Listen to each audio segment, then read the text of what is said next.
government's going to war on woke with its impartiality guide to schools. And it's a bit scary because it's not about, impartiality. We know that. Teachers already have to be impartial. I've got Louise Regan with us today. Hi, Louise, from the National Union of Education. Louise, this is supposed to be avoiding political bias, etc. Actually, you are in Nottingham, where I think some of the reason of why this has come up is now transpiring, because there were a group of school children who sent some letters to Boris Johnson, didn't they? They did indeed, yes. It was, for people that don't know the story, it was a group of year 6 children. They'd watch a news round, which is very common in primary schools. We often watch a news round. It's about 10 minutes, gives topical issues. Obviously, on news round, it talked about what Boris Johnson had done about the parties, and there was a discussion about it, and the children wrote letters. Again, in schools, we're supposed to be educating children to take part and understand the wider world in which they live, and to be good at communicating with people. So I think it was an excellent thing to do. I can't see an issue with it. But obviously some Tory MP picked it up. He was furious about it, and the school got a few attacks on their Twitter account, so ended up taking the tweet down, which is where it was picked up. The City Council have stood firmly with the school, said that it's perfectly reasonable for them to do that. That's what we're supposed to be doing. Educating young people about the wider world, and if somebody does something wrong, they should be held accountable for that. I think I don't think that's being biased. I think that's being factual, and the facts were there for the children to see. Interestingly, I don't know if people have seen the guidance which suddenly came out. It's very interesting because the government keeps saying how busy they are, but they've got time to take off to write 34 pages of nonsense which tell us absolutely nothing. And as you started with, there's long-standing in place policy, and schools are very clear about that. We know, educators know what their role is. We know that we have to give balance. However, we also have to educate our young people about what is happening in the world, and that is really important. And actually, I think what this guidance will do is it will just cause confusion, and will shut down some of those really important discussions, actually, because anybody that's read it, it's just nonsense. It gives a whole list of A to R examples of things you can and can't talk about. And then it muddies it again by saying, well, sometimes you could talk about that perhaps. And that's gone out to schools. So, that's where the story started.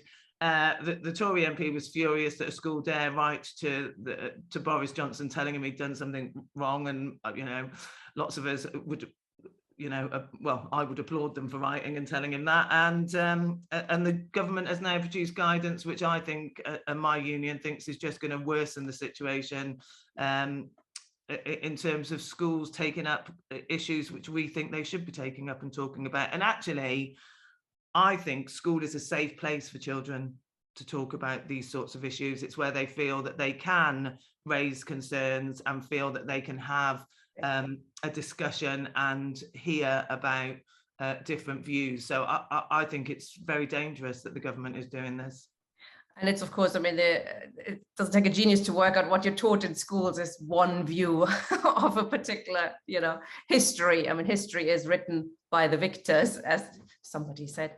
And it's clearly that at the moment there is an attempt to, by the left and the right, both, it's called culture war, but clearly there's we're trying to understand history, the chucking over sculptures, statues of slaveholders, etc., is part of that. We actually have Marvina with us. She's from Black Lives Matter, and they have been mentioned in particular as being problematic. And they're mentioned in the guidance. They're one of the groups that is cited as being problematic. Hi, thanks so much for that kind of insight as a teacher. I think the statement Black Lives Matter for us means we are fighting for an equitable access. And through history, we know that through colonization, our history has been eroded. By not being able to talk about what the oppressor has done to the oppressed, you're creating this narrative of what's comfortable to be spoken about. And that's the problem. If we're in a society that really wants to bring the next generation clearly aware of the mistakes of the past and working forward to create a more just and equally fair future, why would there be a problem? It's, for me, all I can see is the silencing of our democracy, the silencing of our voices, the demonizing of working with the community and challenging the system, status quo. This government is not fit for purpose. We all know that. We say it time and time again. But just like the normal rhetorics that we've seen Priti Patel and Boris Johnson do in this past couple of months or the past couple of years, is that it finds people it wants to scapegoat. It finds people it wants to silence. And they're so far removed from what history is that telling the truth and speaking about what has happened and what the British Empire has been involved in is just facts. Racism still exists. Facts. We know that the cost of living has gone up. Facts.